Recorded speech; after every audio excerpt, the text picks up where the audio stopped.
Now that we've talked about congruency in triangles, and congruent triangles, let's look at some ways that we can prove that triangles are congruent. Now obviously if we say two triangles are congruent, then that simply means that each corresponding side is congruent and the corresponding angles are congruent. Remember that we put some initials out there, and I'm going to put them over here somewhere.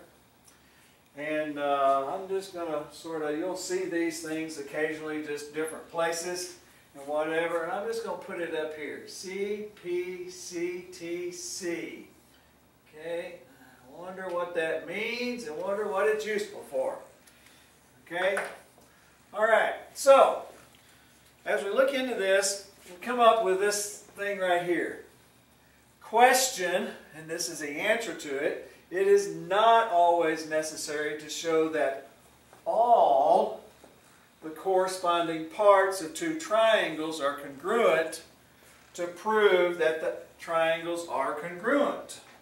So we don't have to necessarily prove that all of the corresponding angles are congruent and all of the corresponding segments are congruent in order to say, oh, these triangles are congruent.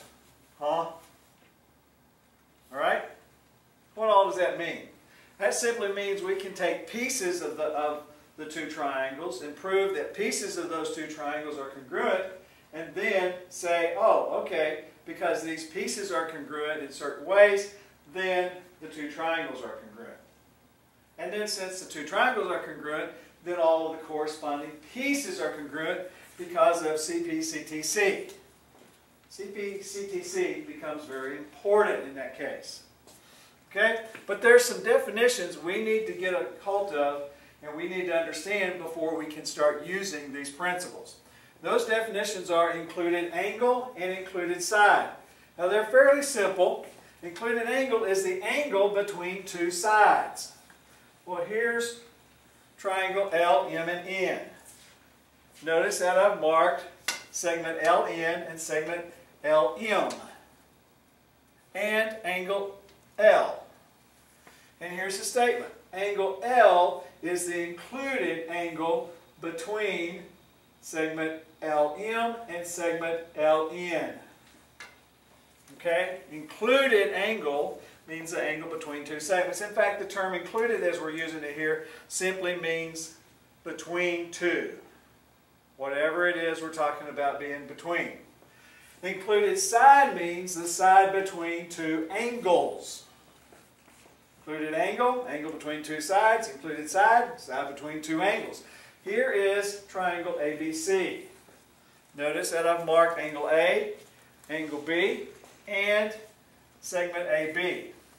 Segment AB is the included side between angle A and angle B. Okay? It simply is the segment between those two angles. That's what included means. So as we go forward, you'll need to know those two terms.